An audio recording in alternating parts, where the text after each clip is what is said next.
अरे बोलो ना यार, और मरते वक्त भी मुस्तफा करीब आ जाए। जो बेदम वारसी ने कहा, इतना तो करम करना ऐ चश्म करीमाना, जब जान लबों पर हो, जब जान लबों पर हो, तुम सामने आ जाना, जब जान लबों पर हो। तवज्जो फरमाइएगा, मैं आला हजरत रदी अल्लाह ताला अन्हु का जिक्र कर रहा था, बीच में ही हदीस आ गई तो बता दिया। किताब का नाम है हयात आला हजरत, लिखने वाले मलिकुल उलमा सफरुद्दीन बिहारी फरमाते, आला हजरत की आदत यह थी कि असर और मगरिब के दरमियान बैठकर नबी पर दुरूद पढ़ते थे। जश्न ईद मिलादुन नबी में आए हो ना, तो मुझसे एक अहदो पैमान ले लो, वादा ले लो, आज के बाद जाओगे तो कम से कम 20 मिनट तन्हाई में बैठकर नबी पर दुरूदो सलाम पढ़ोगे, पढ़ोगे ना इंशाअल्लाह। खाना छूट जाए छोड़ देना, सोना छूट जाए छोड़ देना, जायदाद छूट जाए छोड़ देना, मगर नबी का दुरूदो सलाम मत छोड़ना। इसलिए कि हजरत ख्वाजा कुतुबुद्दीन जब पढ़ते थे, 3 दिन नहीं पढ़ा तो सरकार किसी के आशिक के उनके रईस नामी शख्स था, उसके ख्वाब में नजर आए और फरमाया, सरकार ने मेरे कुतुबुद्दीन से कहना 3 दिन हो गए मुझ पे दुरूद क्यों नहीं पढ़ रहा है। पता चला नबी पर दुरूद पढ़ा जाए तो नबी को पसंद आता है। तवज्जो फरमाइएगा, आला हजरत की आदत है, मगर इसका तमगा क्या मिल रहा है मेरे इमाम को? इसका नतीजा ये मिला, एक दिन हजरत अब्दुल हमीद जो बेटे हैं हजरत जमीले कादरी के, वही जमीले कादरी जो फनाफिस शेख के मनसब पर फाइज थे, आला हजरत की मोहब्बत में खो गए थे और नबी के लिए कहते हैं, क्या कहते हैं, मैं वो सुन्नी हूँ जमीले कादरी मरने के बाद मेरा लाशा भी कहेगा अस्सलातो वस्सलाम इन्हीं जमीले कादरी के बेटे मौलाना अब्दुल हमीद साहब है। आला हजरत की बारगाह में बार बार आते थे। एक ने कहा, यार आला हजरत से बहुत करीबी होना, तुम्हारे अब्बा तो उनके इश्क में डूबे हैं, ऐसा करो मेरी मुलाकात करवा दो। वो मुलाकात का टाइमिंग नहीं था, आप जानते हैं ताजुल शरिया से मिलने के लिए 11 से 1 बजे का टाइम था और शाम में मगरिब इशा के दरमियान आला हजरत का भी ऐसी टाइम रहा होगा। वो कहने लगे, यार वक्त तो नहीं है मिलने का, मगर फिर भी जाके इजाजत लेता हूँ। बेवक्त चले गए आला हजरत के कमरे में। जब गए ना तो आला हजरत को आवाज थी, चारों कोनों पे नजर डाली, एक एक जुमले पर तवज्जो चाहूंगा, पूरे कमरे पर नजर डाली, मगर अब्दुल हमीद साहब कहते, आला हजरत नजर नहीं आए। ए मेरे प्यारे जरा इधर देखो, इधर देखो और गौर से सुनो। आला हजरत रदी अल्लाह ताला अन्हु का ये आशिक कहता है, पूरे कमरे में मैंने छान मारा मगर आला हजरत का पता नहीं। जैसे ही रिवर्स हो रहे थे, रिटर्न हो रहे थे, पहुंचे आप दरवाजे पर तो क्या देखते हैं कि उनके कानों से आवाज टकराई, आहट महसूस हुई, पलट के देखा तो जो इमाम अहमद रजा खान पहले किसी कोने में नहीं थे, अब एक कोने से तशरीफ ला रहे हैं। ये करीब गए, सलाम किया और अपना मारूजा पेश कर दिया, आरीजा रख दिया। उसके बाद कहने लगे, सरकार एक सवाल है। आला हजरत ने क्या है फरमाया, क्या है? आप जानते हैं वली विलायत को छुपाता है, मगर आला हजरत से जब इसरार किया, कहने लगे, सरकार आप ये बताएं अभी तो नहीं थे, अचानक कहां से आए? तब मेरा इमाम कहता है, इमाम अहमद रजा खान कहते हैं, मेरे नबी का करम है, हर जुमरात को अहमद रजा खान मदीने शरीफ हाजिरी देने के लिए जैसा जाता है। मैंने कहा, जब इमाम अहमद रजा खान की परवास का आलम यह है तो सारे नबियों की परवास का आलम क्या होगा? इसीलिए तो आशिक कहता है, दूर और नजदीक के सुनने वाले वो कान कान लाले करामत पे लाखों सलाम। नारे तकबीर, नारे रिसालत, मसलके आला हजरत, सुभान अल्लाह। जुमला जरा गौर कीजिएगा, जुमले पे कुरान कहता है, वअम्मा बिनेमत रब्बी का फहदिस, अपने रब की नेमत का चर्चा करो। एक पॉइंट दे रहा हूं, कारी साहब किबला नाम क्या आपका? अब्दुल मतीन साहब, माशाअल्लाह। मतीन मतानत से बना, संजीदगी, मगर सुभान अल्लाह में संजीदगी ज्यादा ना रहे वरना खामोश हो जाएंगे। हाँ, हरकत में बरकत है ना, समझो है।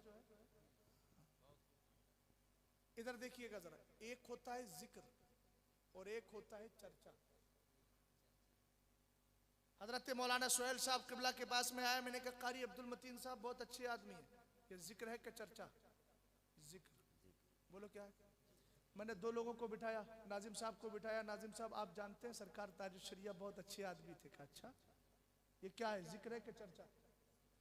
लेकिन आपने एक बंदे को लिया, माइक लिया, उस पर साउंड सिस्टम लगाया, उसको बिठाया, रिक्शे पे लेकर के गली कूचों में हाजरात, आज 13 रबीउल अव्वल शरीफ, 13 रबीउल अव्वल शरीफ 14वीं की शब हमने कहा क्या हो रहा है, कहा हजरत मौलाना सुहेल साहब की सदारत में जिसमें फलाकारी अब्दुल मतीन साहब की नातखानी रहेगी, बरेली शरीफ से गुलाम आ रहा है जिनका नाम मौलाना शहजाद है, उनकी तकरीर रहेगी, फला नकीब साहब आ रहे हैं उनकी नकाबत रहेगी, फला शाहिर साहब आ रहे हैं उनकी नातखानी रहेगी। मैंने कहा यह जिक्र है कि चर्चा, अरे बोलो बोलो इसको क्या बोलते हैं चर्चा।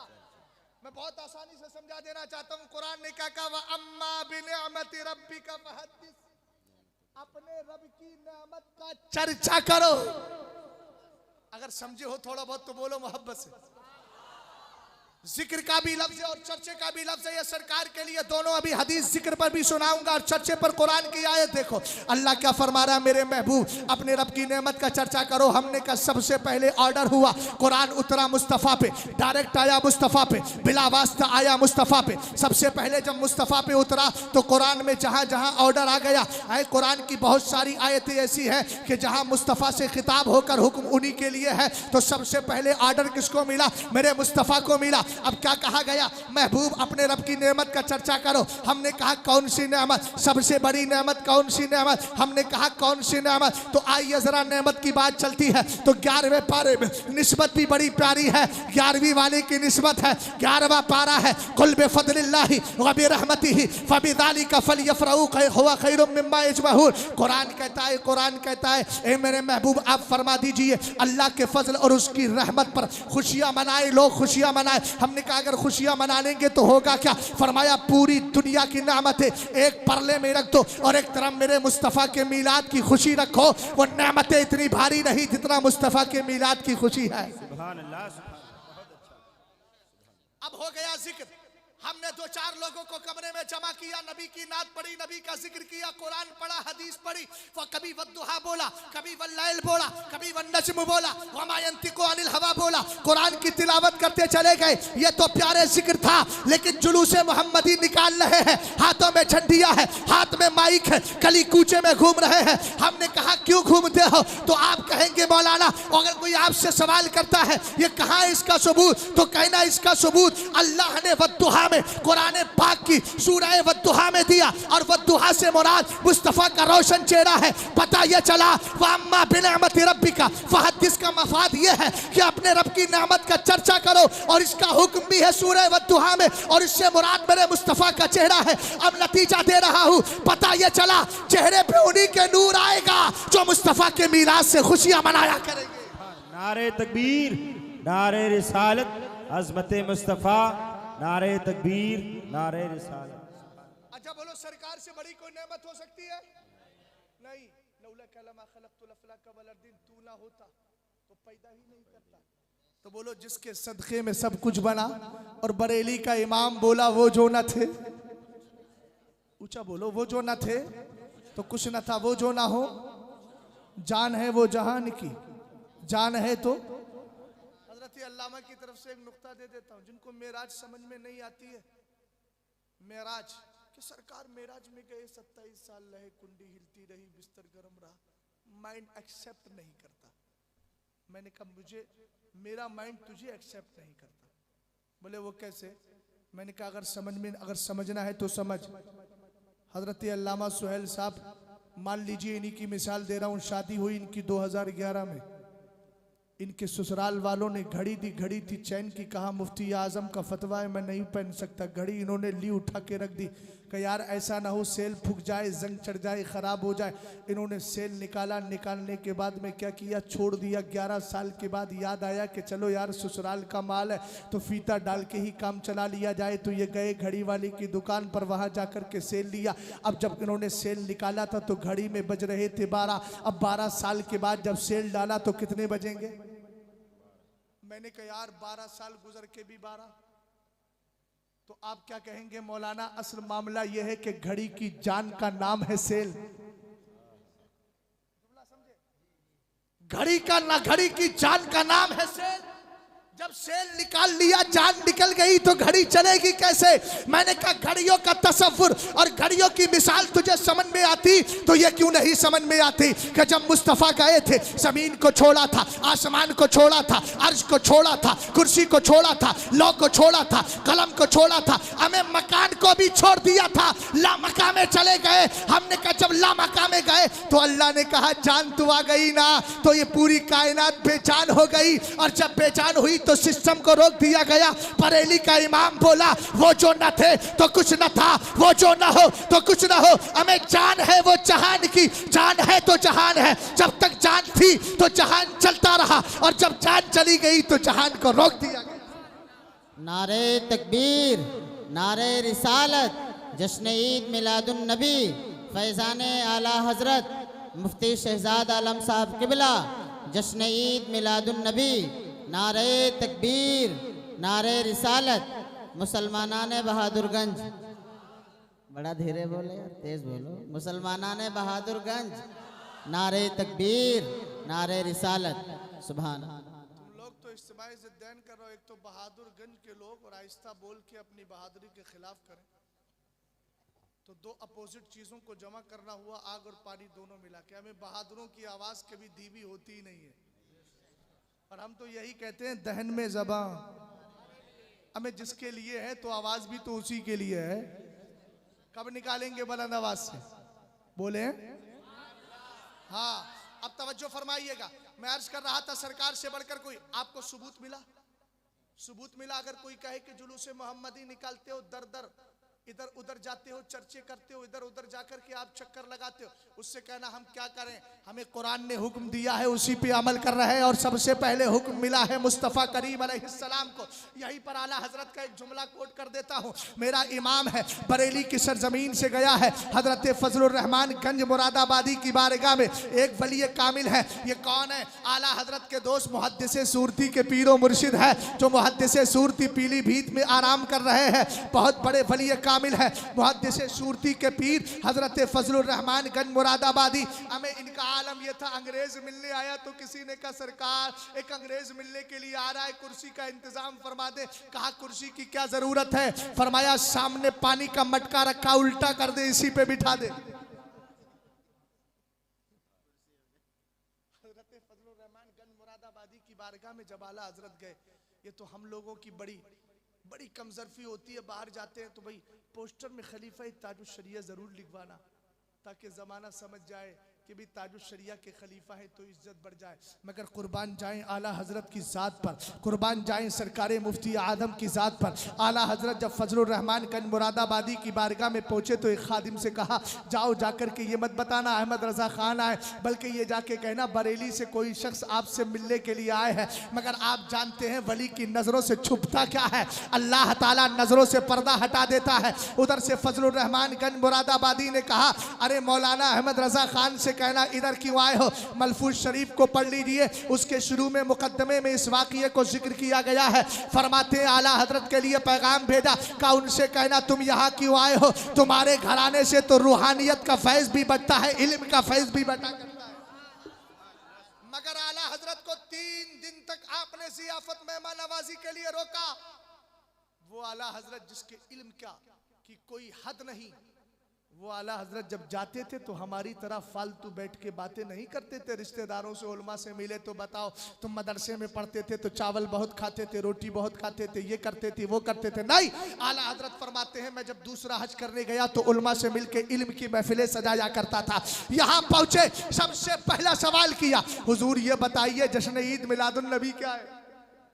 आमदम बरसरे मतलब मैं आ गया मतलब की बात पर, मैं इसी मौजू के एतबार से बता रहा हूँ। सवाल क्या किया हजरत ये बताएं जश्न ईद मिलादुन नबी आपके नजदीक क्या है? आला हजरत से उन्होंने फरमाया मौलाना पहले आप बताओ। आला हजरत ने कहा मैं तो मुस्तहब समझता हूँ। हमने कहा आला हजरत फकीह थे, आला हजरत मुफ्ती थे, और मुफ्ती कुरान और हदीस की रोशनी में जवाब देता है। मगर फजलुर रहमान गंज मुरादाबादी मुफ्ती होने के साथ साथ वो वली कामिल भी है, और कभी ऐसा होता है किसी आलिम पर विलायत गालिब होती है किसी वली पर आलिमियत गालिब होती है, अपने अपने अलग अलग मनसब और मर्तबे हैं। हजरत फजलुर रहमान गंज मुरादाबादी ने कहा तुम बताओ। आला हजरत बोले मेरे नजदीक जश्न ईद मिलादुन नबी मनाना कारे सवाब है, मुस्तहब है, बेहतर है, मुस्तहब है, अफजल है। हमने कहा कैसे? तो फरमाया सुनो, अल्लामा इब्ने हजर की किताब अल फतुल मुबीन, उसका जुमला है वल हासिलु अन्नल बिदअतल हसना मुत्तफकुन अला नुदबिहा व अमलुल मौलिदी वल इस्तिमाउ लहु कज़ालिक। वो फरमाते हैं लोगों, बिदअत की दो किस्में होती है, एक अच्छी बिदअत, एक बुरी बिदअत। बुरी बिदअत अलग है, अच्छी बिदअत के अच्छा होने पर सारे मुहद्दिसीन का इत्तिफाक है, सारे उलमा कहते हैं अच्छी बिदअत है। बोलो कुरान पाक में सरकार के ज़माने में कुरान पाक के अंदर ज़ेर नहीं था, ज़बर नहीं था, सुकून नहीं था, मद्दा नहीं था, मगर उसके बाद लगाया किसने? आप कहेंगे अबू बकर ने, मैं कहूँगा नहीं नहीं, हजरत उमर ने, नहीं नहीं, हजरत उस्मान ने, नहीं नहीं, हजरत अली ने, नहीं, इमाम हसन के ज़माने में नहीं, अमीर माविया के ज़माने में नहीं, इमाम हुसैन के ज़माने में नहीं, हज्जाज इब्ने यूसुफ सक़फ़ी के ज़माने में है। अब बताओ, जो ये कहते हैं सरकार का मीलाद मनाना सरकार के ज़माने में नहीं था तो बिदात हो गया। तो मैंने कहा कुरान के इस एराब के बारे में, ज़ेर ज़बर के बारे में फतवा लगाओगे बिदात होने का? हमने कहा हर बिदात बुरी नहीं होती, बिदात अच्छी भी होती है। उन्होंने फरमाया अल्लामा इब्ने हजर ने सुनो, अच्छी बिदात ही में सरकार का मीलाद मनाना भी है और सरकार के मीलाद के लिए चारों तरफ से इकट्ठा होना भी है। आला हजरत ने फतवा दे दिया, मेरे नजदीक मुस्ताहब है। कहा हुजूर आप बताइए। तो फरमाया मैं तो सहाबा की सुन्नत समझता हूँ। पूछा बोलो क्या समझता हूँ? सहाबा की सुन्नत। अच्छा हुजूर तो समझाइए ना कैसे समझते। उन्होंने फरमाया मौलाना तुम्हारे यहाँ ईद मिलादुन नबी जब मनाया जाता है लोग जमा होते हैं, लोग जमा होने के बाद जब मिलादुन नबी का जलसा ख़त्म हुआ तो उसके बाद लड़वा लेके आते, उनकी ज़बान में लड़वा लड्डू को कहा जाता था। फरमाया लड़वा लेकर आते हैं, लड्डू बांट देते हैं, शीरीनी में लड्डू बंटते हैं। फरमाया मगर सहाबा इकराम भी तो यही करते थे। कहा तुम जुलूस निकालते हो, कहते हो मोहम्मद अरबी आए, सरकार पैदा हुए, हज़रत आमिना ने ये देखा वो देखा, ये वाक़यात बयान करते हो। फरमाया तुम भी गली कूचों में सरकार का मिलाद और जश्न ईद मिलादुल नबी के तस्करे कर रहे हो। कहा सहाबा जब जंगों में जाते थे तो वो भी तो यही कहते थे, एक मोहम्मद अरबी आए हैं, एक रसूल आए हैं, सच्चा दीन लेकर के आए हैं। और मिलाद का माना खाली सरकार की पैदाइश बयान करना नहीं। इज़ाक़तुल आसाम लिमानी अमलिल मौलिदी वल क़ियाम किताब के लिखने वाले अल्लामा नकी अली खां आला हजरत के बाप कहते हैं मिलाद से मुराद ये है कि सरकार के पैदा होने से लेकर सरकार के विसाल तक की सारी बातें।